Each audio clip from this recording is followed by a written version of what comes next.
పరిశుద్ధ గ్రంథం నుండి తీతుకు రాసిన పత్రిక 2వ అధ్యాయము 10వ వచనాన్ని జాగ్రత్తగా పరిశీలన చేద్దాం. తీతుకు రాసిన పత్రిక 2వ అధ్యాయము 10వ వచనం. 14 చదువుదండి. 14 వచనం. ఆయన సమస్తమైన దుర్నీతి నుండి మనలను విమోచించి సత్క్రియల యందు ఆసక్తి గల ప్రజలను తన కోసరము పవిత్రపరచుకుని తన సొత్తుగా చేసుకున్నటకు తన్ను తానే మన కొరకు అర్పించుకునెను. ఇక్కడ ఈ మాటలో దేవుడు ఒక మాట రాయించాడు. మనం ఒక విషయం చెప్పాను నేను మీకు అందరికి కూడా. మనము ఎవరి కోసము అనే ఒక ప్రశ్న, నీవు ఎవరి కోసము అనే ఒక ప్రశ్న మనం వేసినప్పుడు ఇక్కడ దేవుడు మాట్లాడుతూ అంటున్నాడు, తన కోసరము అన్న పదం అక్కడ ఉంది, మీరు చూడండి జాగ్రత్తగా. సత్క్రియల యందు ఆసక్తి గల ప్రజలను తన కోసరము పవిత్రపరచుకుని, అంటే మనందరినీ ఇక్కడికి దేవుడు ఎందుకు నడిపించాడంటే ఎవరి కోసం బ్రతకాలని చెప్పాలి. ఎవరి కోసం బ్రతకాలని ఆన్సర్ వచ్చేసిందని మనకి ముగించేసుకుందామా? వచ్చినట్టు మంది మళ్ళీ అడుగుతాను. మీరు చెప్పారనుకోండి తొందరగా ముగించేస్తాను. మీరు నాకు రిప్లై ఇవ్వలేదనుకోండి తెల్లారులు కూర్చోబెడతాను. నీవు ఎవరి కోసం అంటే వాక్యాన్ని బట్టి దేవుడు చెప్తున్న మాటను బట్టి ఎవరి కోసం? దేవుని కోసం. ఇప్పుడు దేవుని కోసం మనం బ్రతకాలంటే పాయింట్ ఏంటంటే, దేవుని కోసం మనం బ్రతకాలంటే అసలు దేవుడు మనకేం చేశాడు అసలే అది తెలియాలి ఫస్ట్. దేవుడు మనకేం చేశాడు, మనం ఆయన కోసం ఎందుకు బ్రతకాలి? చాలా మంది వాక్యం విన్న తర్వాత ఏమనుకుంటారంటే, అమ్మా దైవజనులు వచ్చారు ఎంత మంచి వాక్యం చెప్పారు అనుకుంటారు అందరూ. తమ్ముడు కూడా మంచి వాక్యం చెప్పాడు, రేపు మీరు వెళ్ళి అనుకోవచ్చు, అయిపోయిన తర్వాత అనుకుంటారు చాలా మంచి వాక్యాలు చెప్పారండి అని. కానీ నాకు తెలిసి ఏంటంటే అనుకోవడం వరకు మాత్రమే కానీ వాక్యానుసారంగా బ్రతికే వాళ్ళు ఉండరు. కీర్తనల గ్రంథంలో ఒక మాట అంటాడు, దిద్దుబాటు నీకు అసహ్యము కదా అంటాడు. దిద్దుబాటు ఏంటంట? అసహ్యము.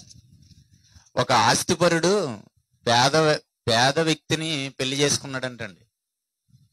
ఎవరు? ఆస్తిపరుడు ఒక పేదరాల్ని పెళ్లి చేసుకున్నాడంటండి. చేసుకుని ఆమె పేదరాళ్ళు అయితే ఏముందో, నాకు ఆస్తి ఉంది కదా, నాలో భాగం ఇస్తాను కదా అని చెప్పి తన పెళ్లి చేసుకుని తన ఇంటికి తీసుకెళ్ళాడంటే మంచి బట్టలు, మంచి ఇల్లు, మంచి తిండి అన్నీ ఉన్నాయండి. పెళ్ళయింది. ఆయన చెప్తున్నాడంట, అమ్మగారిని భోజనానికి పిలవనని భటుడిని పంపించాడంట. పంపిస్తే ఆయన వెళ్ళి, అమ్మగారు అయ్యగారు భోజనానికి రమ్మంటున్నారండి అని చెప్పాను అన్నాడు. అంటే ఆవిడంటుందంట, నేను రాలేను కానీ భోజనం ఇక్కడికే తెచ్చాడు అందంట. ఏమందండి? నేను రాలేను కానీ భోజనం ఇక్కడికే తెచ్చాడు అందంట. అప్పుడు ఆయన ఏమనుకున్నాడంటే, మొదటి రోజు కదా సిగ్గుపడుతుందేమో, పెళ్ళయింది కదా, కొత్త కదా అని భోజనం పంపించాడు. రెండో రోజు కూడా భోజనానికి రమ్మంటే అదే మాట మాట్లాడిందంట. ఈయన కూడా పంపించాడంట. అలాగా ఒక 4-5 రోజులు పంపించాడంట. తర్వాత కొన్నాళ్ళు పోయిన తర్వాత అప్పుడు ఆయనకు ఒక డౌట్ వచ్చింది. ప్రతిరోజు పంపించమంటుంది, సిగ్గుపడితే 1 రోజు పడాలి, 2 రోజులు పడాలి, 6 రోజులు పడాలి, ఇక రోజు సిగ్గుపడుతుంది, రోజు భోజనం రప్పించుకుంటుంది గదులకు అని చెప్పి ఒకరోజు భోజనం పంపించి వెనకాల వెళ్ళి కిటికీలోంచి చూస్తున్నాడండి అసలు ఏం చేస్తుందని. అప్పుడు ఆమె ఏం చేస్తుంది తెలుసా? భోజనము బొచ్చులో పెట్టుకుని తింటుందండి. ఎందులో పెట్టుకుని? ఇంతకుముందు ఆమె వృత్తి ఏంటి? అందులోనే తింటది. ఇప్పుడు మళ్ళీ వెళ్ళి చూసినా ఇప్పుడు ఎందులో తింటుందంట. అంటే దీన్ని బట్టి ఏమర్థమైంది మనకంటే, బట్టలు మారాయి కానీ ఏం మారలేదు, బతుకు మారలేదండి. చాలా మంది అయ్యి బాబు మంచి వాక్యం చెప్పారండి, సూపర్ అండి, అలాగండి, పలానా ఆయన వచ్చాడండి, ఎలా చెప్పాడండి, పలానా ఆయన వచ్చాడండి, అద్భుతంగా మాట్లాడాడండి, ఇక నేను దేవుని కోసమే బ్రతకాలండి, బ్రతికితే చస్తే ఆయన కోసమండి అనుకుంటారు ఇక్కడ. కానీ ఇంటికి వెళ్ళిన తర్వాత ఇంకా మళ్ళీ మర్చిపోతారు. బూతులు మామూలే, గొడవలు మామూలే, అన్నీ మామూలే. సో మనం అలా ఉండకూడదండి. ఈ రోజు నుంచి దేవుని వాక్యం ఉన్న తర్వాత మనం బ్రతికితే దేవుని కోసం బ్రతకాలనిపించాం. ఆయన మనకి ఏం చేశాడనేది మనకు అర్థం కావాలి. ఈ పంచభూతాలను మన చేతిలో పెట్టాడు ఆయన. అసలు మనం ఆయన కోసం ఎందుకు బ్రతకాలంటే ఈ పంచభూతాలని నీ కోసం ఇచ్చేసాడు ఆయన.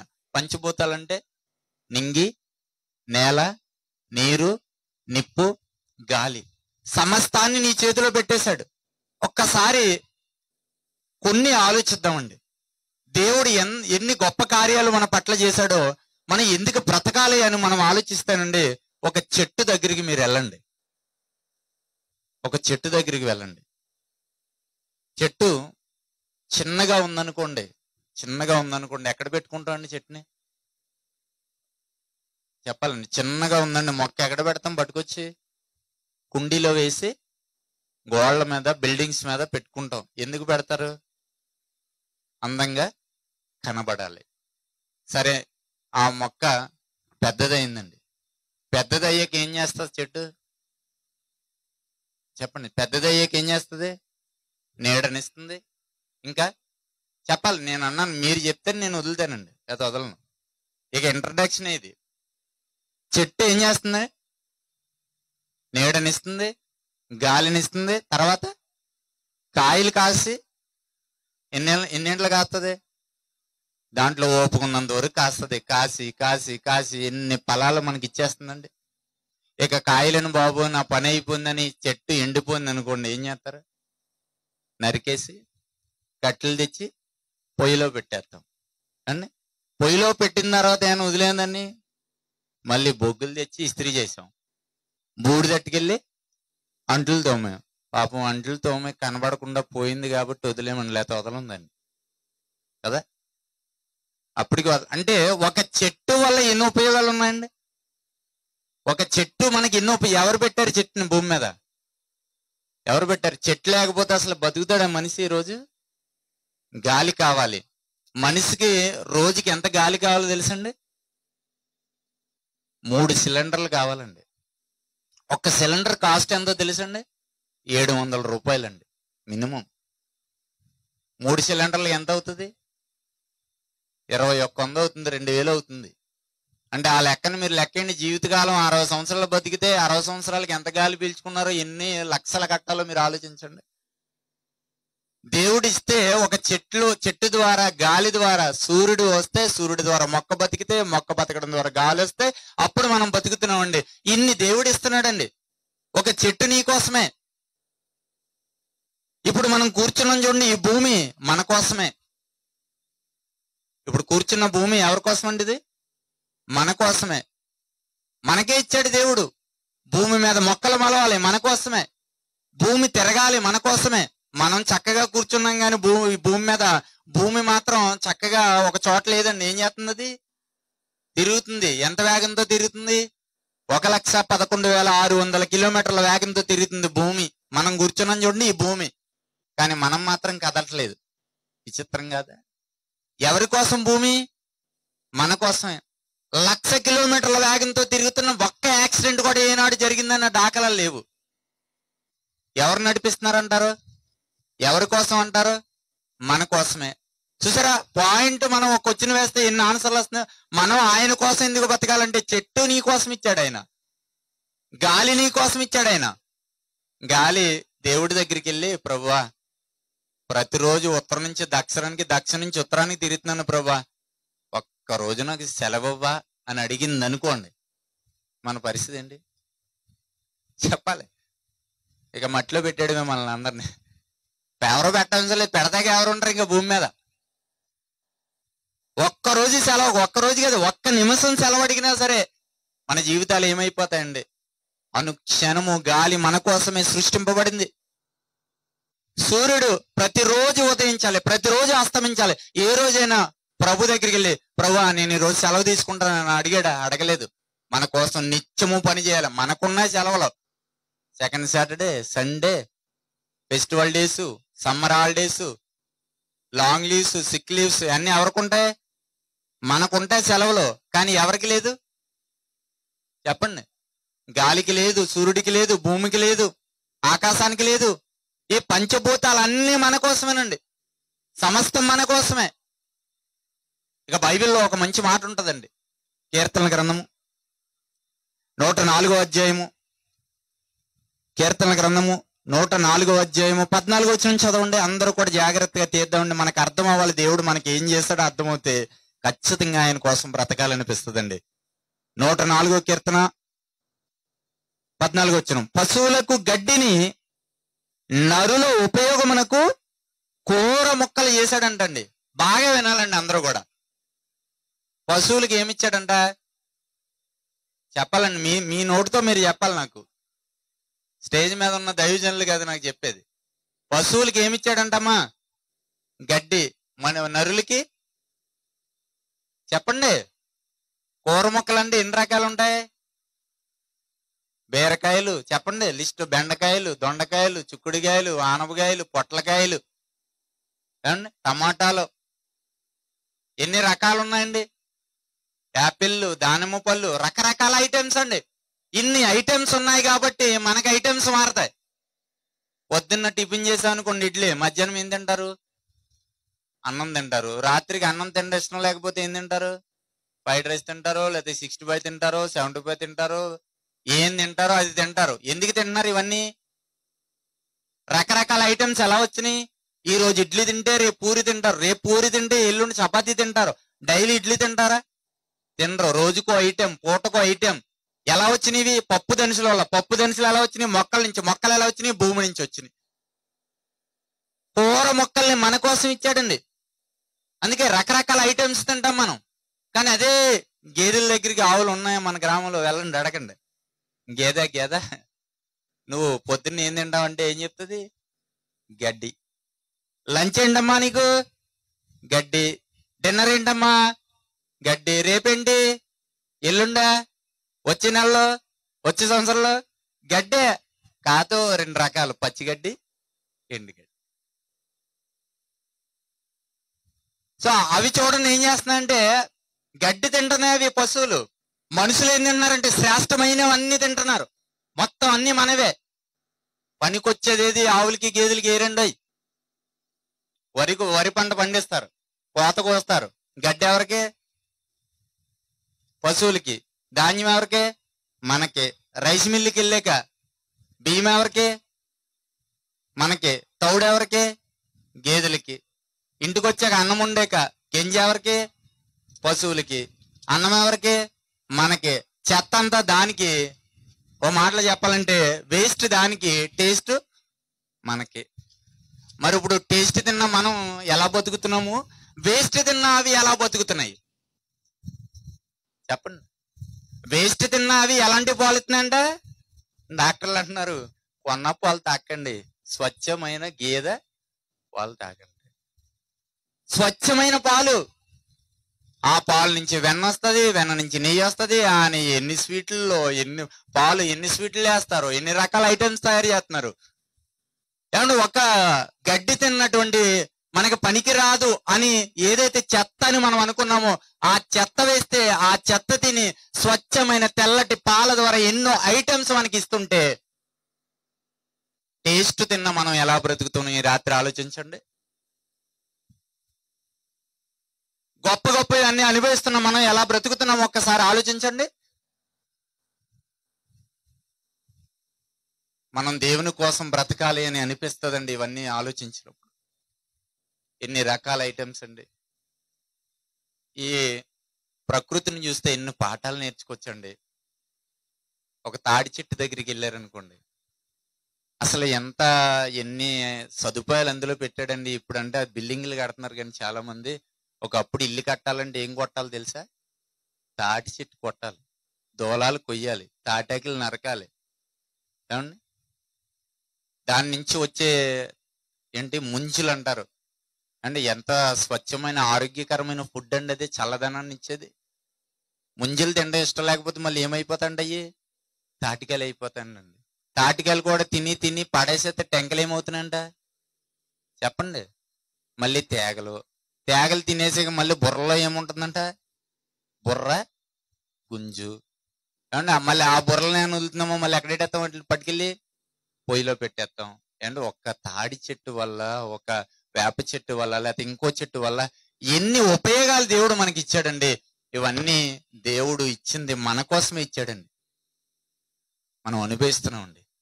మరి మనం దేవుని కోసం బ్రతుకుతున్నామా? మనం దేవుని కోసం జీవిస్తున్నామా? ఆకాశం నుంచి వర్షం కురిపిస్తున్నాడు, పంటలు పండిస్తున్నాడు, పద్యాలు పాడుకుంటాం కానీ ప్రభు కోసం బ్రతకాలన్న ఆలోచన రాదు.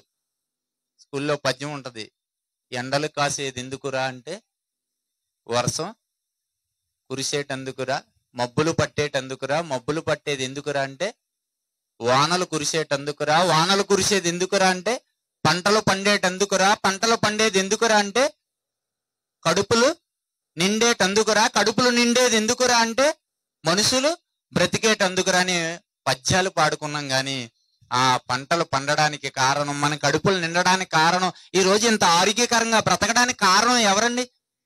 దేవుడు కదా. మరి అలాంటి దేవుడి కోసం బ్రతకాలా వద్దా? అలాంటి దేవుడి కోసం జీవించాలా వద్దా? ఆయన కోసం సత్క్రియలు చేయాలా వద్దా? ఏదో వచ్చి మంచి వాక్యం చెప్పారని వెళ్ళిపోవడం కాదు, కానీ ఆ వాక్యాన్ని ప్రతి ఒక్కరూ తమ హృదయాలలో భద్రపరుచుకోవాలి. ఒకవేళ దేవుడిని ఇంకా నేను ఎన్నో చెప్పగలనండి. దేవుడు ఎన్ని చేశాడు చూడండి, ఎన్ని చేశాడు. ఇవన్నీ ఎందుకు చేశాడు దేవుడు నీకు, నాకు, మనందరికీ అనంటే మనం ఆయన కోసం బ్రతకాలని. తినండి, తాగండి, అనుభవించండి. అది భూమా, ఆకాశమా, నీరా, నిప్ప, గాల అన్నీ మన కోసమే.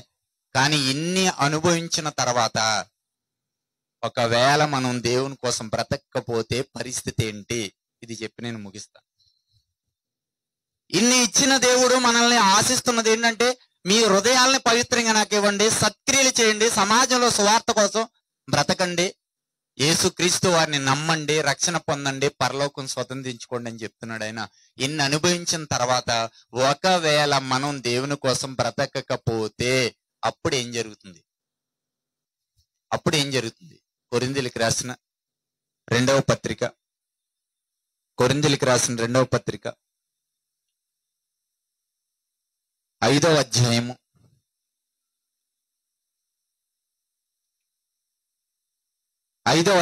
10వ వచనం చదవండి. కొరింథీయులకు రాసిన రెండవ పత్రిక 5వ అధ్యాయం 10వ వచనం. ఎందుకనగా తాను జరిగించలే క్రియల చొప్పున అవి మంచివైనను సరే చెడ్డవైనను సరే దేహముతో జరిగించిన వాటి ఫలమును ప్రతివాడు పొందునట్లు మనమందరమును క్రీస్తు న్యాయ పీఠము ఎదుట ప్రత్యక్షము కావలయును. ఇక్కడ మీరు అందరూ గుర్తుపెట్టుకోండి, జాగ్రత్తగా వినండి. నేను అర్థమయ్యేలాగా చెప్పి ముగిస్తానని చెప్పాను. నేను ఒక గంట 2 గంటలు ప్రిపేర్ అయ్యి చెప్పాలని నేను అనుకోవట్లేదు.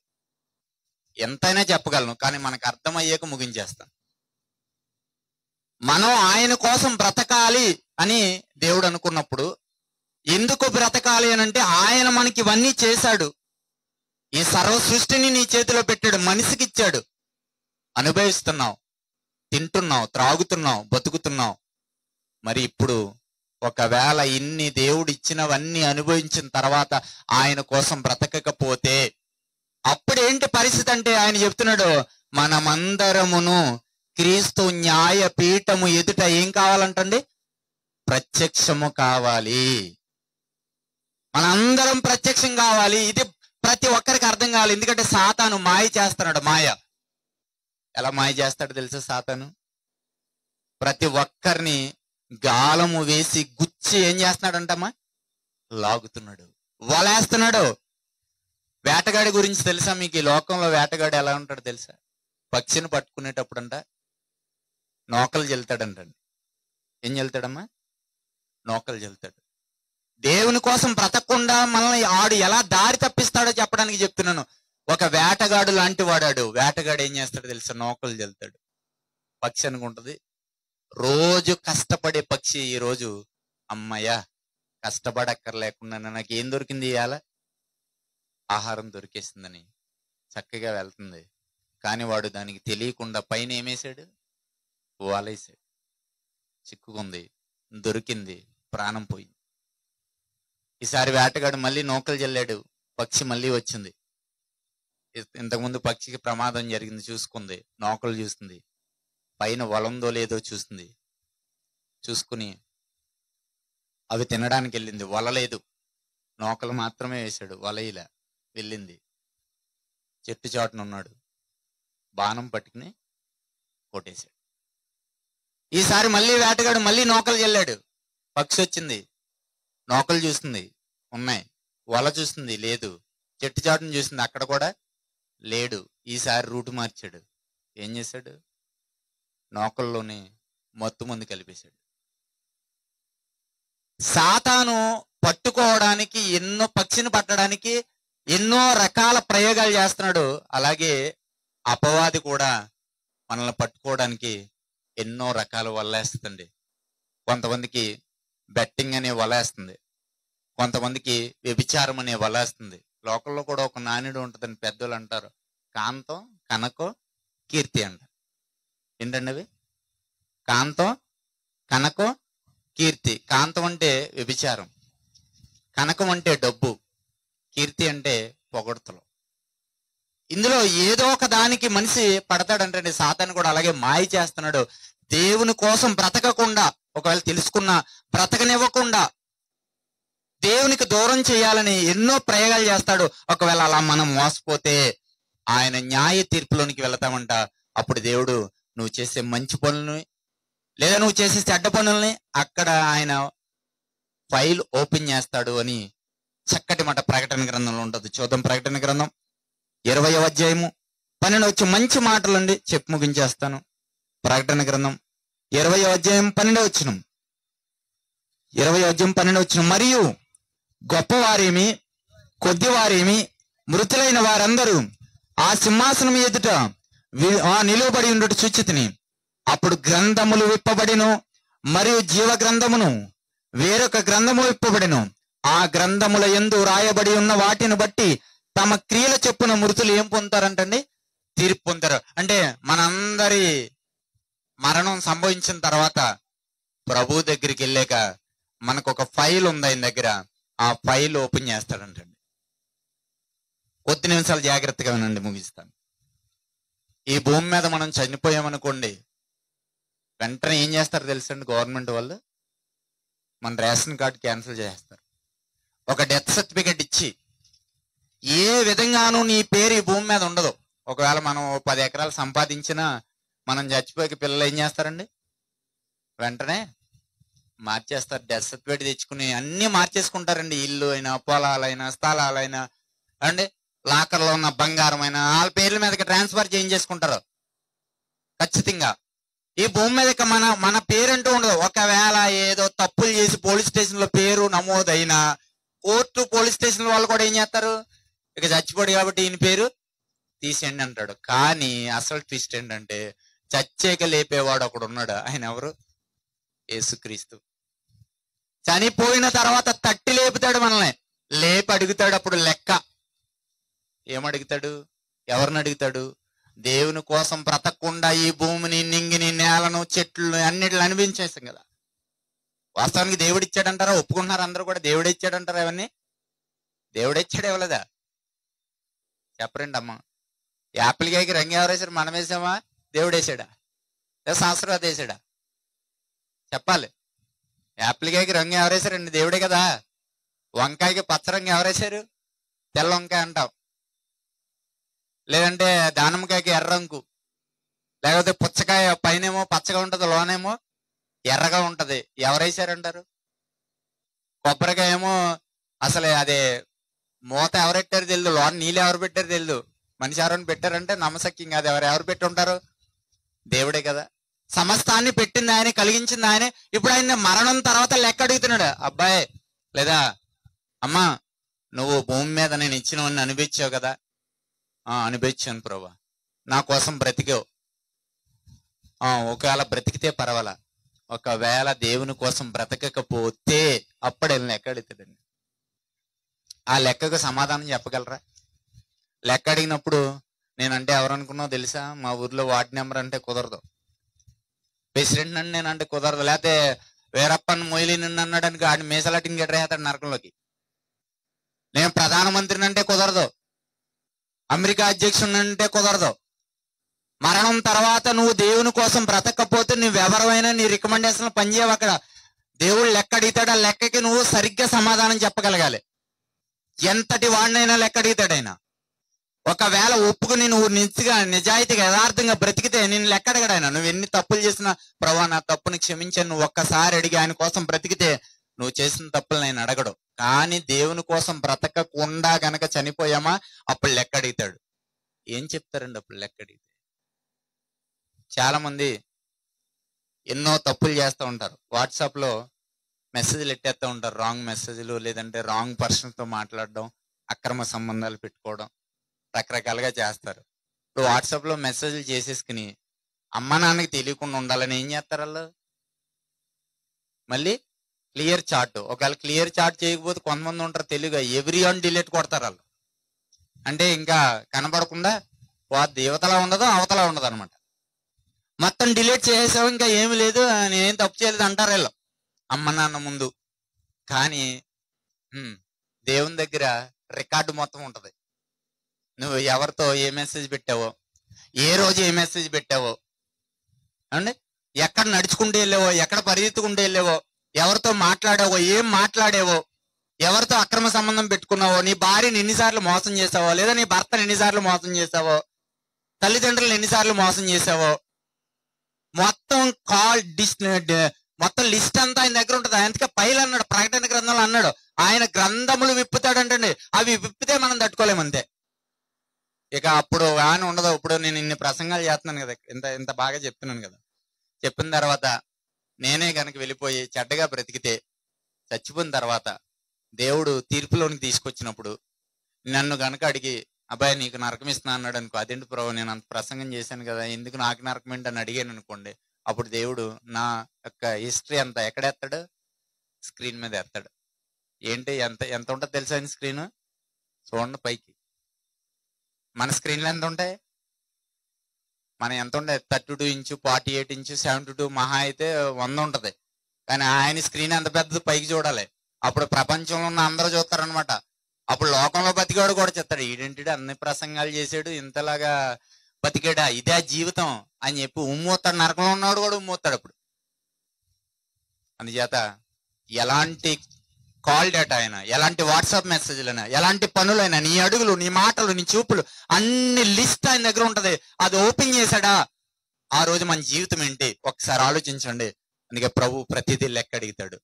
ఇంకా చాలా లెక్కలు ఉంటాయి. ఎన్ని కోడిగుడ్లు తిన్నామని అడిగాడు అనుకోండి, ఏం చెప్తారు? చెప్పండి. నవ్వడానికి బాగున్నా, ఇది వాస్తవం. ఇది మీరు ఎన్ని బియ్యం తిన్నారో, ఎన్ని కేజీలు తిన్నారని అడిగితే ఏం చెప్తారు? ఇప్పుడు అక్కడికి వెళ్ళాక లెక్క కట్టమంటాడు. మరి బతకకపోతే ఆయన కోసం ఎన్ని బత్తాలు తిని ఉంటారు లెక్క పెట్టుకోండి ఒకసారి.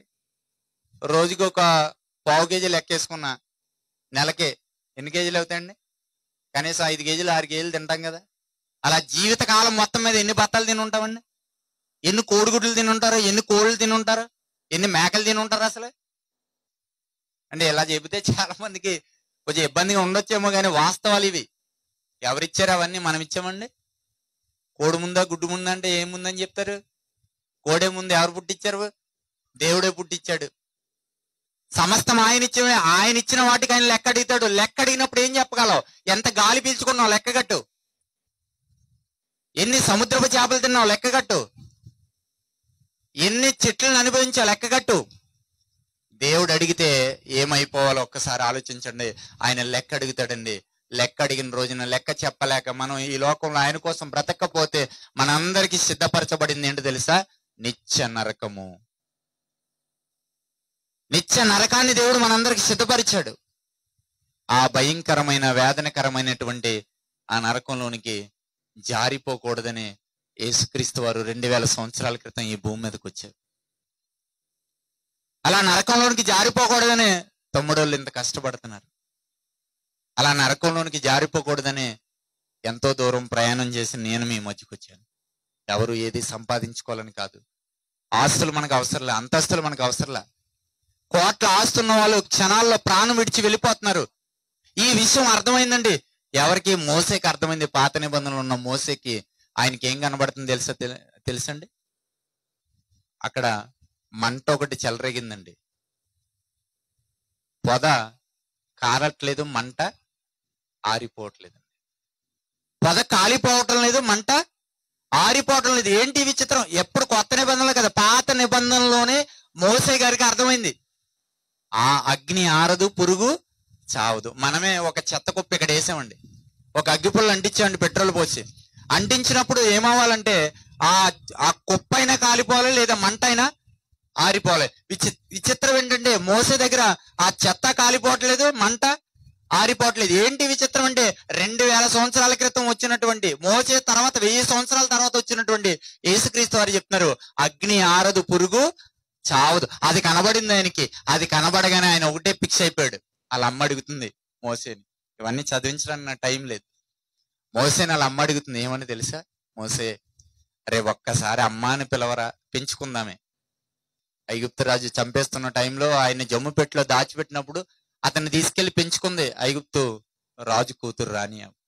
ఆవిడ అడుగుతుంది, మోసే ఒక్కసారి అమ్మాని పిలవరా, ఈ సింహాసనాన్ని నీకు ఇచ్చేస్తాను అని అంటే, అప్పుడు మోసే అన్నాడు, ఐగుప్తు ధనము కంటే క్రీస్తు విషయమైన నింద గొప్ప భాగ్యం. ఏమండి, మనకి ఆఫ్టర్ ఆల్ ఒక ప్రెసిడెంట్ పోస్ట్ ఇస్తానన్నారు అనుకోండి, ఎవరైనా అరే నాకు ఒకసారి నమస్కారం పెడితే ప్రెసిడెంట్ పోస్ట్ ఇస్తాను అన్నారు అనుకోండి, ఎన్నిసార్లు పెడతాడు? ఒకసారి ఏం గారు 100 సార్లు మొక్కేస్తాం మనం. మోసేని అంటుంది వాళ్ళ అమ్మ, సింహాసనం ఇచ్చేస్తాను నీకు, ఈ దేశాన్ని పరిపాలించే అధికారం నీకు ఇస్తానంటే, నువ్వు వద్దు, ఈ సింహాసనం వద్దు, నాకేం కావాలంటే ఇశ్రాయేలుని నడిపించి ఆ నాయకత్వం కావాలి. వాళ్ళు నడిపించాలి, నేను క్రీస్తు విషయమైన నిందలు భరించాలి, నేను అవమానాలు భరించాలి, వాళ్ళ చేత తిట్లు తినాలి, కొట్టించుకోవాలి, నేను బాధలు పడాలి. ఎవరండి అలా కోరుకునేది? గొప్పవాడండి మోసే. పరలోకాన్ని స్వతంత్రించుకున్నాడు. ఆయనకి అర్థమైంది నరకం ఉందని. ఆ తర్వాత శద్రకు, మేషకు, అబేద్నెగోలు అనేటువంటి వాళ్ళు అగ్నిలో పడవేయబడతారండి. రాజు శాసనాన్ని ధిక్కరించారని అగ్నిలో వేసేస్తారు వాళ్ళని. చాలా మంది ఏమనుకుంటున్నారు తెలుసండి? ముగిస్తానండి. చాలా మంది ఏమనుకుంటున్నారు తెలుసా? నరకము లేదు, ఏమీ లేదు, దేవుడు అంత క్రూరుడా నరకంలో పడేయడానికి అని చేసే బోధకులు కూడా ఉన్నారు. కానీ ఉందా లేదా అంటే ఖచ్చితంగా ఉందండి. మీకు ఒక ఎగ్జాంపుల్ చెప్తాను నేను. ఈ భూమి మీద ఆరిపోయే అగ్ని ఇది. శద్రకు, మేషకు, అబేద్నెగోల్ని ఆ మండుగుండంలో వేసిన తర్వాత రాజు అన్నాడు, 7 అంతలు పెంచి అన్నాడు. ఎన్నంతలు? 7 అంతలు పెంచంటే అర్థం ఏంటి చెప్పండి మీరు? పెంచమంటున్నాడంటే అర్థం ఏంటి? ఆరిపోయేది. అది ఆరిపోయే దీపానికంటే వెలిగెక్కువ అన్నట్టు ఆరిపోయేదానికి ఇంకా పెంచమంటున్నాడు. 7 అంతలు పెంచు, మహారౌద్రం గలవాడైపోయి పెంచే, ఇంకా పెంచే అన్నాడు. 7 అంతలు పెంచేశాడంట. పెంచినా ఆరిపోయింది కదా అది. అదేమీ వాళ్ళకి కాల్చలేదు. కానీ దేవుని దగ్గర ఉన్న అగ్ని ఆరిపోయేది కాదండి. అది తగ్గిస్తే తగ్గిపోయేది కాదు, పెంచితే పెంచిపోయేది కాదు. ఎప్పుడు ఒకలానే ఉంటది అది. మనిషి చావడు, ఆత్మ చావదు. చావు బతుకుల మధ్య ఉన్నవాడు ప్రాణం ఎలా ఉంటుందో నరకంలో జీవితం కూడా అలాగే ఉంటది. వాస్తవం ఇది. నరకం ఉందా? అంత శిక్ష యుగయుగాలు భరించాలా అంటే అవును, యుగయుగాలు భరించాలి. శిక్షలు ఎలా ఉంటాయి తెలుసండి? చేసిన నేరానికి ఇన్ని శిక్షలను ఉంటాయి. ఒక దొంగతనం చేశాడు అనుకోండి, ఇంటికొచ్చి ఒక 10,000 కట్ట దొంగతనం చేశాడు, దొరికాడు. కానీ పోలీసులు ఎన్ని కేసులు పెడతారు? 1 కేసు పెట్టరు, 5-6 పెడతారు. ఎలా పెడతారు తెలుసండి? ఆడింటికి రావడం మొదటి తప్పు, తలుపులు బద్దలు కొట్టడం రెండో తప్పు, లోనున్న మనుషులు బెదిరించడం మూడో తప్పు, ఆడు డబ్బులు ఎట్టుకెళ్ళడం 4వ తప్పు. ఇలా ఉంటాయి శిక్షలు. సల్మాన్ ఖాన్ అని ఒక హీరో ఉన్నాడండి, హిందీ హీరో. మీరు గూగుల్లో యూట్యూబ్లో కొట్టండి, వచ్చేదే చెప్తున్నాను నేను. వాడు అడవికి వెళ్ళి, రాజస్థాన్ అడవికి వెళ్ళాడు. షూటింగ్కి వెళ్ళి ఖాళీగా ఉందని జోబులో గెన్న పెట్టుకుని అడవికి వెళ్ళాడు. వెళ్ళి ఒక జింకను కాల్చుకుని తినేశాడండి. ఒకవేళ మీకు ఈ రాత్రి నేను చెప్పిన కొన్ని విషయాలు, ఈ చెట్లు, కోడిగుడ్లు, కోళ్ళు, మేకలు తింటే దేవుడు అడుగుతాడండి అని మీరు అనుకోవచ్చు. అడిగితాడు లేదు, ఇప్పుడు మీకు అర్థమైపోద్ది. జింకని పుట్టించింది ఎవరు? దేవుడేనా? దేవుడే. అలా అని తినమకండే, మన జాతీయ జంతువు అది. మన దేశం ఆ రూల్ పెట్టింది తినకూడదని. సో అయితే ఈ సల్మాన్ ఖాన్ అనే ఆయన అడవికి వెళ్ళి కాల్చుకుని తినేశాడండి. ఆయన మీద గవర్నమెంట్ 6 కేసులు పెట్టిందండి. ఎన్ని కేసులు అంటే మన వాళ్ళు ఏమన్నారంటే, యుగయుగాలు శిక్ష ఉందా, యుగయుగాలు బాధ ఉందా, ఎందుకంటే ఇలాంటి బాధలు చేస్తారు? పని పాట లేకండి, చదువుకోలేదా మేము? ఉద్యోగం చేసుకుని బతకలేమా? బతుకు దేరి కోసం పట్టుకున్నది కాదు, కల్పన కథలు చెప్పి ఏమండి ధనాన్ని పోజేసుకోవడానికి వచ్చిన వాళ్ళం కాదు. ఒకవేళ ఉంటే ఉండొచ్చు, అలాంటి వాళ్ళు చాలా మంది ఉన్నారు వ్యాపారాలు చేసుకునే వాళ్ళు. కానీ కార్యక్రమం చేస్తున్న తమ్ముడోళ్ళు అలాంటి వాళ్ళు కాదు. నిజంగానే ఉంది అనడానికి భూమి మీద కళ్ళ ముందు సాక్ష్యం ఉంది. ఒక్క జింకను తిన్నాడండి, 6 కేసులు పెట్టారు. ఎందుకు పెట్టారు తెలుసా? మొదటి తప్పు అడవికి వెళ్ళాడని, రెండో తప్పు గెన్న పట్టుకెళ్ళాడని, మూడో తప్పు అతడు కాల్చాడని, జింకను కాల్చాడని, నాలుగో తప్పు జింకను తిన్నాడని, ఐదో తప్పు సాక్ష్యాన్ని ఒప్పుకోలేదని, ఆరో తప్పు తారుమారు చేశాడని. ఇలా ఒకటి కాదు, రెండు కాదు, అనేకమైనవి పెడతారు. ఒక్కొక్క తప్పుకి ఇన్ని శిక్షలను ఉంటాయి. అమెరికాలో ఎవరో వ్యక్తి, నాకు పేరు సరిగా ఐడలేదు కానీ, ఒక వ్యక్తి ఎన్నో తప్పులు చేస్తే తనకి శిక్షలు వేసిందంటండి గవర్నమెంట్. ఎన్ని శిక్షలు వేసిందంటే 20 శిక్షలు వేసిందంటండి. ఎన్ని శిక్షలు? 20 శిక్షలు. 20 శిక్షలకి ఒక్కొక్క శిక్షకు వచ్చి 20 సంవత్సరాలు జైలు శిక్ష అంటండి. ఒక్కో శిక్షకి ఎన్ని సంవత్సరాల శిక్ష?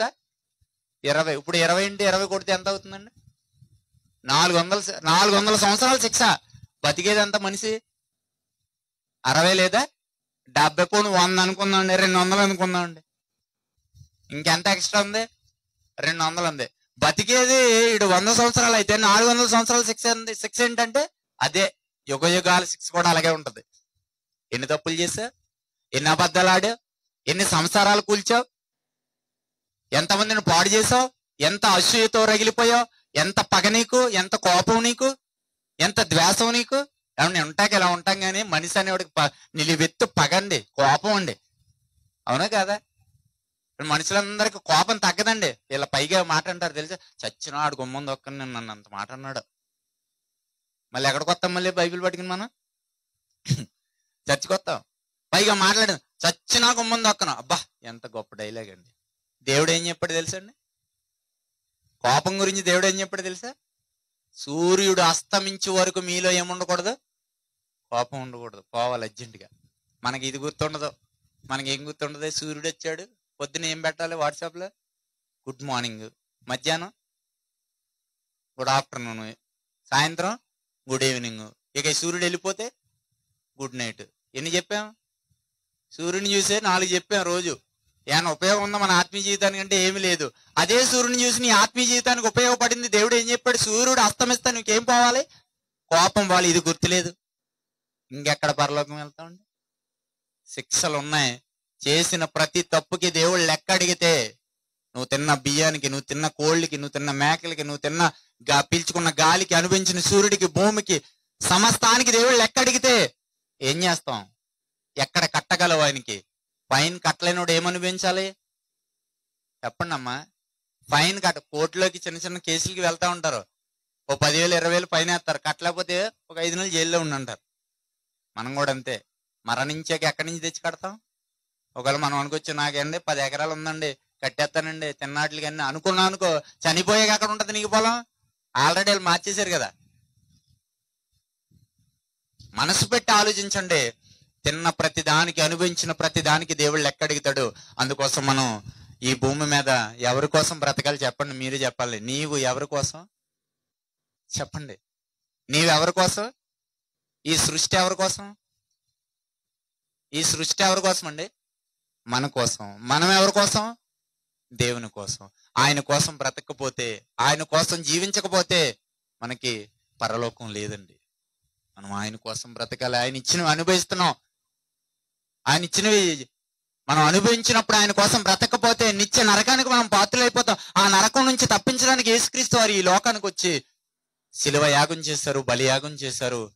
నమ్మి బాప్తిసం పొందినోడు రక్షింపబడతాడు, నమ్మని వానికి శిక్ష విధింపబడును అని బైబిల్ గ్రంథంలో రాయబడింది. ఎవరైతే నమ్ముతారో, నమ్మని వారు నమ్మాలి, నమ్మిన వారు సత్క్రియలు చేయాలి.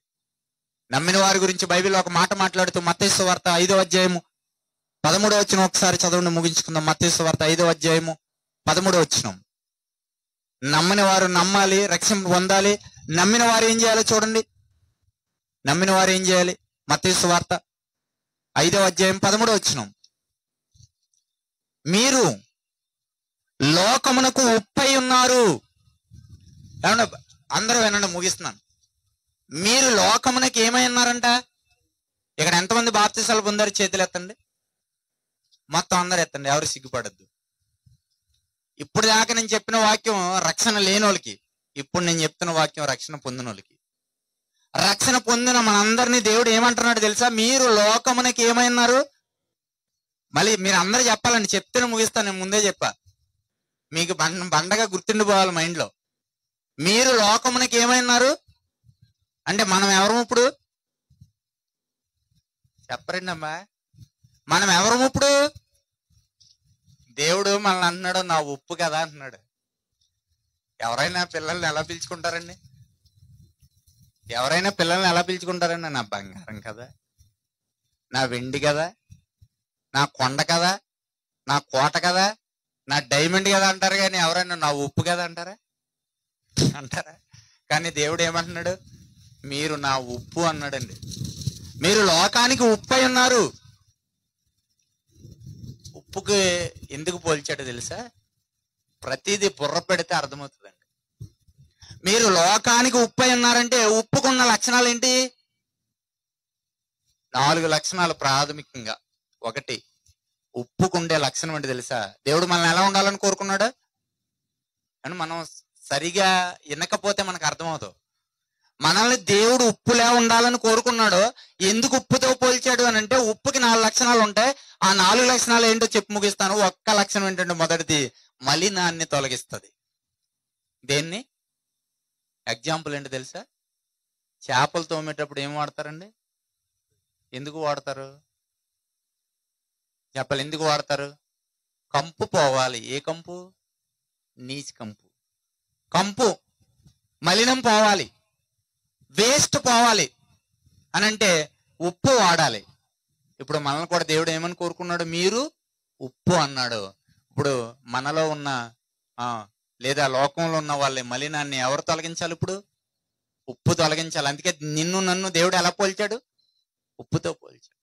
ఉప్పుకున్న రెండవ లక్షణం ఏంటి తెలుసా? ఉప్పు మొదట మలినాన్ని తొలగిస్తుంది. ఉప్పు రెండవది రుచినిస్తుంది. ఏమిస్తుందండి? రుచినిస్తుంది. ఉప్పు అంటదంట, అన్నీ వేసి చూడు, నన్నేసి చూడు అంటదంట. అది వేయకపోతే మరి రుచి ఉండదు. అది వేయకపోతే ఎవరు తినలేరు. ఈవెన్ బీపీ వచ్చిన వాళ్ళు కూడా ఏమంటారు తెలుసా? తినలేకపోతున్నాను, ఉప్పు లేని అంటారు.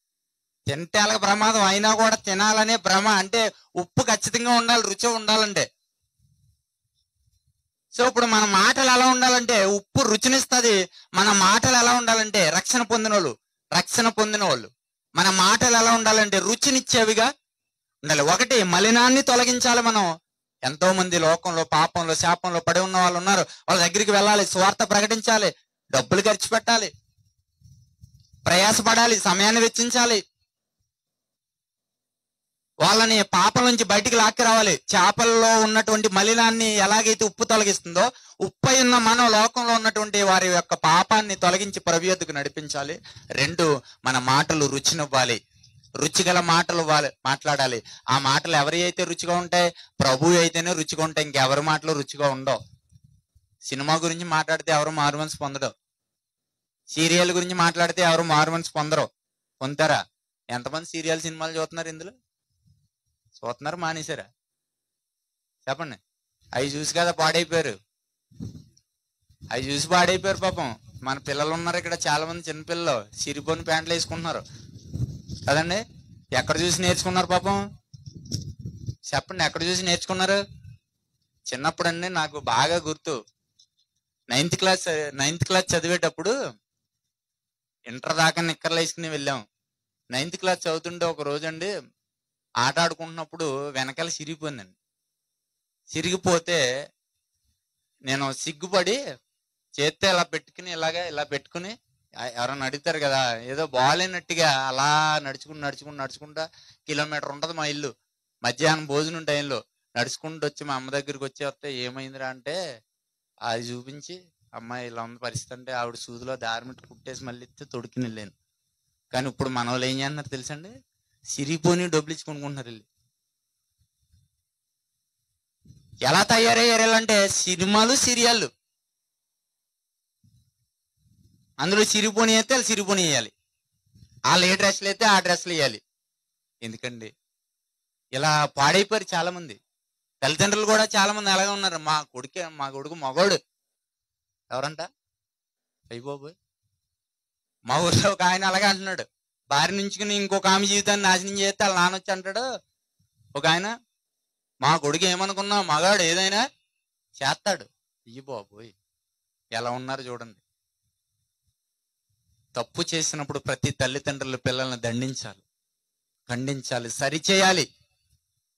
నాకు బాగా ఒక విషయం గుర్తొస్తుందండి. ఇలా ఇలా మాట్లాడినప్పుడు, ఇంటి దగ్గర ఆనవపాదులు, బీరపాదులు, చిక్కుడు పాదులు పెడతారు కదా. పెట్టినప్పుడు ఏం చేస్తారండి? అవి ఎదుగుతున్న కొద్ది పక్కింట్లోకి వెళ్ళిపోతుంది అనుకోండి, ఏం చేస్తారు? పర్లేదులే వెళ్ళను పోసుకుంటారులే మనోళ్ళ అని వదిలేస్తారా? ఏం చేస్తారండి? మళ్ళీ దాన్ని ఎదర అలా అలా పట్టుకుని లాక్కొచ్చి చెట్టుకి మెలేసేసి మన ఇంట్లో పందిరేసేసి మెలేసేస్తారు. ఎందుకు? మన దొడ్లోనే కాయాలి, మరి ఎవరి దొడ్లోకి వెళ్ళకూడదు. అసలు ఆ ఇల్లు కాసినా వాళ్ళు తిన్నా ప్రాబ్లమే లేదు. కానీ దాని దగ్గర ఎంత జాగ్రత్త. మరి పిల్లలు వెళ్ళిపోవచ్చు, గోడ దూకేచ్చు, పిల్లలు పాడైపోవచ్చు. వాళ్ళు మాత్రం ఏం చేయరట? కంట్రోల్ చేయరట. ఎక్కడ న్యాయం అండి? ప్రతి ఒక్కరూ ఆలోచించాలి. పాపానికి దూరంగా ఉండాలి. ఉప్పు మలినాన్ని తొలగిస్తుంది. 2, ఉప్పు ఏం చేస్తుంది? రుచినిస్తుంది. 3, ఉప్పు ఏం చేస్తుంది తెలుసా? దాహాన్ని పెంచుతుంది. ఏం చేస్తుందండి? దాహాన్ని పెంచుతుంది. మనం మాట్లాడితే ఎదుటివాడికి వినాలనిపించాలి. ఇంకా మనం మాట్లాడితే ఇంకా చెప్పండి, ఇంకా చెప్పండి అనాలి. మరి ఎవరి గురించి చెప్తే వింటారు ఎదుటోళ్ళు? ఇవన్నీ రెఫరెన్స్లు చెప్పవేవో కానీ నేను ఇప్పుడు టైం లేదు కదా. ఎవరి గురించి చెప్తే వింటారు? వినుట వలన విశ్వాసం కలుగును. ఆ వినుట ఎవరిని గురించి వింటే కలుగుతుంది? క్రీస్తు గురించిన మాట వలన కలుగుతుంది. ఆయన గురించి చెప్పాలి, ఆయన గురించి మాట్లాడాలి. నా డొప్పు, నా గొప్ప, ఇది కాదు. మన గొప్ప ఎందుకు? మన గొప్ప చెప్తే ఎవరు వినరు. ఇప్పుడు నేను చోటు నిలబడి మా అమ్మలాగా, మా నాన్నలాగా, నేను ఇలాగా అంటే మీరు ఎవరన్నా ఉంటారు ఇక్కడ? అందరూ వెళ్ళిపోతారు. ఎవరి గురించి చెప్తున్నాను ఇప్పుడు? ప్రభు గురించి చెప్తున్నాను కాబట్టి మీరు వింటున్నారు. అలాగే మీరు కూడా ఎవరికైనా చెప్పేటప్పుడు ప్రభు గురించి అప్పుడు ఖచ్చితంగా వింటారు. కానీ మనం అవి చెప్పం. ఎంతసేపు మనకి ఆ ఇంట్లో వాళ్ళు ఎలా అయిపోయారు, ఈ ఇంట్లో వాళ్ళు ఎలా అయిపోయారు, ఎదురింట్లో వాళ్ళు ఎలా అయిపోయారు, ఇయే కదండి. ఇక రాత్రి ఆడు వెళ్ళిపోయాడంటే ఎక్కడికో. ఏమండి ఈ వార్తలు ఎక్కడికి వెళ్ళిపోతాయండి? కువైట్, అమెరికా వెళ్ళిపోతాయి. వాళ్ళు ఫోన్ చేస్తారు మళ్ళీ మనకు తెల్లారి. ఇక్కడ రాత్రి ఎంత మంచి వాక్యం చెప్పారండి సహోదరులు వచ్చి. ఆ వాక్యం ఎంత మంచి వాక్యం చెప్పారండి. అవి మా హృదయంలో నాటుకోబడ్డా. దేవుని కోసం బ్రతకాలరా, మేము బతుకుతున్నాం, నువ్వు బ్రతకని ఎవరికైనా చెప్తారు? వెళ్ళి చెప్పరు. ఎవడన్నా లేచి వెళ్ళిపోయిన వాళ్ళ గురించి, ఎవరన్నా ఏదైనా చేస్తే ఇలాంటి ప్రచారాలు బాగా బాగా చేస్తాం మనం. మారాలండి. ఇకనైనా దేవుని మాటలు చెప్పండి, వెళ్ళి రుచినివ్వాలి. ఆయన గురించి చెప్పండి, ఆయన శిలువ యాగం గురించి చెప్పండి, ఆయన బలియాగం చెప్పండి. అవి చెప్తున్నందుకే కదా తారులు ఎత్తిపోతున్నారు చాలా మంది. ప్రభు మరణం గురించి, పునరుద్ధానం గురించి చెప్తుంటే బెంబేలు ఎత్తిపోతున్నారు చాలా మంది. అందుకే మంచిగా చెప్పే వాళ్ళని బతకని ఒకటిలో చంపేస్తున్నారు. అలా కంగారు వచ్చేస్తుంది. చెప్పాలి, చచ్చిపోయినా పర్లేదు, మనం అవే చెప్పాలి. మన మాటలు ఒకటి, ఉప్పు మలినాన్ని తొలగిస్తుంది, ఉప్పు తర్వాత రుచినిస్తుంది, ఉప్పు దాహాన్ని పెంచుతుంది, ఉప్పుకున్న లాస్ట్ కున్నమంటే తెలుసా? నిల్వ చేస్తుంది. ఏం చేస్తుంది? నిల్వ చేస్తుంది. పచ్చళ్ళు చూసండి, పచ్చళ్ళు నిల్వ ఉండాలంటే ఏముండాలి? ఉప్పు ఉండాలి. అలాగే మన పిల్లలు కూడా యథార్థంగా పుట్టారు. వాళ్ళు దేవుడు యథార్థంగా పుట్టించాడు వాళ్ళని, పాపులుగా కాదు, యథార్థవంతులుగా, వాళ్ళని పవిత్రులుగా పుట్టించాడు. ఆ పుట్టిన వాళ్ళని పుట్టినట్టుగానే యథార్థంగా పెంచాలి అని అంటే నువ్వు ఉప్పుగా మారాలి. అందులో ఉన్న అర్థం అది. దేవుడు ఊరికే పోల్చలేదండి. పోలికలు బైబిల్లో పోల్చిన ప్రతి పోలిక ఒక అర్థం ఉంటది. అది మనం ఆలోచించాలి. నువ్వు ఒక ఉప్పు అయినప్పుడు నువ్వు మలినాన్ని తొలగించాలి. నువ్వు ఒక ఉప్పు అయినప్పుడు నువ్వు రుచినివ్వాలి. నువ్వు ఉప్పు అయినప్పుడు నువ్వు దాహాన్ని పెంచాలి. నువ్వు ఉప్పుగా ఉన్నప్పుడు నీ పిల్లలు యథార్థంగా పుట్టారు. పచ్చళ్ళను ఉప్పు ఎలా నిల్వ చేస్తుందో నీ పిల్లలు యథార్థవంతులు, వాళ్ళని కూడా నువ్వు అలాగే నిల్వ చేయాలి. దేవుని కోసం బ్రతకాలి, ఆయన కోసం పని చేయాలి, సత్క్రియలు చేయాలి. సత్క్రియలు చేయుటకు ఆసక్తి గల ప్రజలను తన కోసము దేవుడు ఏం చేసుకున్నాడంట? నిర్ణయించుకున్నాడు. కాబట్టి ఇక్కడ ఉన్న మనందరం సత్క్రియలు చేయాలి, తప్పించుకు తిరగకూడదు. సత్క్రియలు చేయడానికి ఆసక్తి గల ప్రజలుగా మనం ఉండాలి. చాలా మంది దేవుని పని చేయడానికి ఆసక్తి ఉండదండి, సాకులు చెప్తారు. కరెక్ట్గా ప్రార్థన వచ్చేటప్పుడు సాకులు చెప్తారండి. బైబిల్లోనే ఉందో మాట. దేవుడు పిలుస్తున్నాడంట ప్రభు, అరే విందుకు రండిరా బాబు అంటే వాళ్ళు అంటున్నారంట. కానీ మన వాళ్ళు సాకులు సేమ్ దానికి అలా అతుక్కుపోతాయండి. లోకాసు వార్తలు ఉంటాయి. 14-16లో ఉంటది ఆ మాటలు, ఇంటికి వెళ్ళి చదవండి. విందు జరుగుతుంది, పిలువు నాయన, చుట్టుపక్కల ఉన్న వాళ్ళంటే వెళ్ళి పిలిస్తే వాళ్ళు అన్నారంట, ఒకడు అంటున్నాడంట, నాకు వ్యవసాయం ఉంది, దుక్కు దున్నుకోవాలి, కాబట్టి నేను ఎక్కడికి రాలేను, ఇప్పుడు ప్రార్థనకి రాలేను. ఆదివారం చాలా మంది పాస్టర్లు అడుగుతారు, అమ్మా ప్రార్థనకి ఎందుకు రావట్లేదంటే, నేను పొలం వెళ్ళానండి. ఎప్పుడు వెళ్ళారు? 6 రోజులు వెళ్ళారు, మళ్ళీ ఎప్పుడు వెళ్ళిపోతున్నారు? నాకు పని ఎక్కువ అయిపోయిందండి, పొలాలండి, మాటలేంటండి, ఎవరిచ్చారు పొలాలు నీకు? దేవుడు ఇచ్చాడు. అంటే ఇప్పుడు నువ్వు ప్రార్థనకి రావాలని దేవుడు ఏం చేయాలి? అర్జెంటుగా చెప్పాలి, పొలం తీసేయాలి, అప్పుడు ప్రభు దగ్గర వస్తారు కదా. ఇంకొకడు అంటున్నాడంట, అమ్మయ్య రండి అంటే, ఇదిగో మా యొక్క ఎద్దులు లేదా మా ఆవులు గేదెలు ఏమైనా అంటే సూడి అయినాయి, పరీక్షించడానికి వెళ్తున్నాను. ఎప్పుడు? అది ఆదివారమే, అది ప్రార్థన ఉన్నప్పుడే. ఇప్పుడు సూడి అయినాయి అంటే ప్రకృతి కాలక్రమేణా అవన్నీ సక్రమంగా ఉన్నాయంటే ఎవరిదయ్యది? గర్భఫలం ఎవరిచ్చి బహుమానం అండి? ఇప్పుడు అది దేవుడు ఇంత గొప్ప కార్యం చేస్తే చాలా మంది గర్భఫలాలు లేనంతసేపు ఏం చేస్తారు తెలుసండి? పాస్టర్ గారు మాకు పిల్లలు లేరండి, ప్రార్థన చేయండి అంటారు. సంఘం దగ్గర కూడా ప్రార్థన చేయండి అంటారు. చేసి చేసి చేసి ప్రార్థన చేసి మొత్తం మీద ఏదో ఒకలాగా దేవుడు కార్యం చేశాడు, అందరు ప్రార్థన విన్నాను. ఇక గర్భఫలం వచ్చాక, పిల్లలు పుట్టాక, అమ్మ ప్రార్థనకి రావట్లేదంటే, ఇదిగోండి వీళ్ళ వల్ల నేనే ప్రార్థనకి రాలేకపోతున్నాను. అంటే దేవుడి తప్పు ఇప్పుడు మంద కాదు. ఎవరు తప్పమ్మా? ఇంకొకడు అన్నాడంట, ఏమయ్యా నువ్వు రావయ్యా అంటే, నేను కొత్తగా ఏం చేసుకున్నాను, అందుకే రాలేకపోతున్నాను. పెళ్ళి అవనంతసేపు ఏం చేస్తారండి? అయ్యారు మా అబ్బాయికి పెళ్లి సంబంధం కుదరట్లేదండి, మా అమ్మాయికి పెళ్లి సంబంధం కుదరట్లేదండి, ప్రార్థన చేయండి. అందరూ చేసేసిన తర్వాత చెయ్యనంతసేపు బాగా వస్తారండి ప్రార్థనకి, అస్సలు మానరు. కుదరనంతసేపు బాగా వస్తారు, బాగా అడుగుతారు, దేవుని దగ్గరగా బతుకుతారు. నన్ను అడిగితే దేవునికి ఎంత దగ్గరగా పోతారంటే అంత దగ్గరగా పోతారు. ఎప్పుడైతే పెళ్ళి అయింది ఏమంటాడంటండి, నాకు కొత్తగా పెళ్ళి అయింది, మా అత్తగారు వాళ్ళు అత్తమాట వాళ్ళ ఇంటికి రమ్మంటున్నారు కాబట్టి నేను ఎక్కడికి రాలేకపోతున్నాను, ప్రార్థనకి రాలేకపోతున్నాను. ఇలాంటి సాగులు చెప్పలు చాలా మంది ఉన్నారు, నా దగ్గర కూడా చాలా మంది ఉన్నారు. ఒక తమ్ముడు అన్నవాడు, అన్నయ్య మా బ్యాచ్ లో అందరూ పెళ్లి అయిపోయినాడు, ఒక్కడే ఉండేవాడు, నేను అతను ఉండేవాడు. నాకేమో 2 సంవత్సరాల క్రితమైంది, మొన్న 1 సంవత్సరం క్రితం తనకైంది.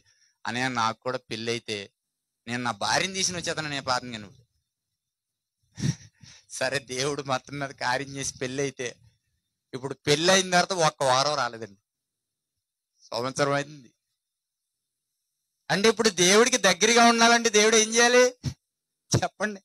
ఇక నన్ను అడిగితే అవేమి లేకుండా ఇప్పుడు గేదెలన్నీ సూడి అయినాయి అని ప్రార్థనకి రావడం మానేస్తారు. ఇప్పుడు దేవుడు ఏం చేయాలంటే, అమ్మా మీరు గొడ్రాలుగా ఉండండి అనాలా? చెప్పాలి. అలా చేస్తే వస్తారా? దేవుడు అలా చేయడు, నీకు మంచి చేస్తాడు, న్యాయం చేస్తాడు, అన్నీ ఇస్తున్నాడు కదా, అన్నీ ఇస్తున్నాడు, నువ్వు అడిగిందల్లా చేస్తున్నాడు. ఆయన కోసం బ్రతకడానికి బాధ ఏంటి? సాకులు చెప్పేవారుగా ఉండొద్దు. ఆదాము అవ్వల దగ్గర దేవుడు చెప్పాడు, అయ్యో అన్ని పళ్ళు తినండి, ఒక్కటే తినొద్దంటే, ఆ తినొద్దన్నదే తినేరు వెళ్ళి. అప్పుడు దేవుడు వచ్చి అంటున్నాడు, ఆదామా ఎక్కడున్నావు అంటే, చెట్టు చాటున ఉన్నాను. అంటే ఇలా జరిగింది. ఎందుకు జరిగిందంటే, ఇదిగో తప్పు నాది కాదు ప్రభువే. ఎవరిది కాదు? నాది కాదు. నా భార్యది అంటే బాగున్నాను, నా భార్యది కూడా కాదు ప్రభువా, నీవు నాకు ఇచ్చావు చూడు. ఎవరిచ్చారు? నువ్వు నాకు ఇచ్చావు చూడు ఆవిడ. అంటే ఇప్పుడు తప్పు నాది కాదు, నా భార్యది కాదు, ఎవరి తప్పు? నువ్వు ఇచ్చావు కదా, నీ తప్పు. సరేనే, చాలా మంది ఇలా ఉంటారండి. వద్దండి. సెలవులో ఉన్న దొంగ ఆఖరి క్షణంలో చిట్ట చివరి ఛాన్స్ కొట్టేశాడండి. చిట్ట చివరి ఛాన్స్. ఎంత గొప్పగా మారిపోయాడండి, ఎంత గొప్పగా మారిపోయాడు. ఒక్కసారి ఆలోచించండి. అలాంటి ఛాన్స్ ఈరోజు దేవుడు మళ్ళీ మనకి ఇచ్చాడు. ఆలోచిద్దామా? ప్రభా, సిలువలో ఉన్న దొంగకి ఛాన్స్ ఇచ్చినట్టు నాకు కూడా ఛాన్స్ ఇస్తా, అలా నేను మారాలి ప్రభాని. మారదాం, ఇప్పటికైనా సద్వినియోగం చేసుకుందాం. వయసు ఉంది, అవకాశం ఉంది, అవయవాలు ఉన్నాయి, జీవితం ఉంది. ఇంకా ఉన్న ఈ కొద్ది జీవితాన్ని దేవునికి అర్పిద్దాం.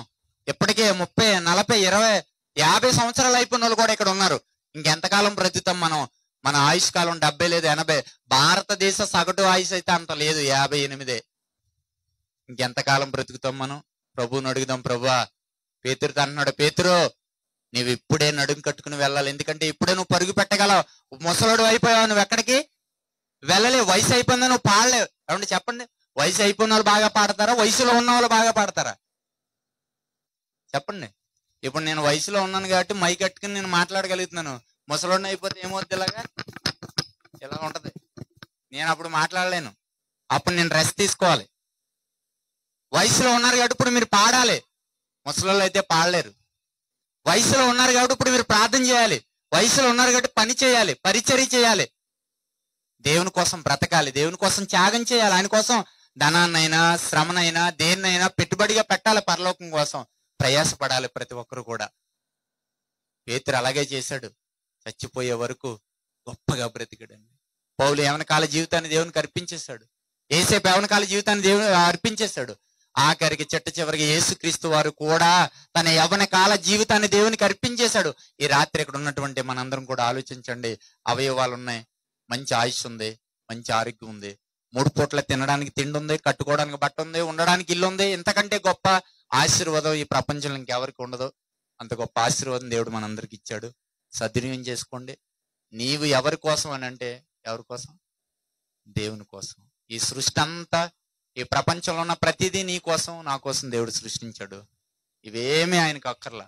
ఆయనకు భూమి వద్దు, ఆయనకి ఆకాశం వద్దు, ఆయనకి అంతరిక్షం వద్దు, ఆయనకి చెరువులు చేపలు రొయ్యలు ఏమొద్దు. అన్ని నీకే, అన్ని మనకే. అన్ని తినండి, అన్ని తాగండి, అన్ని అనుభవించండి. కానీ ఈ చిన్న జీవితాన్ని మాత్రం ఎవరికి అర్పించండి? దేవునికి అర్పించండి. తలలో ఉంచుతాం, ప్రార్థన చేసుకోండి.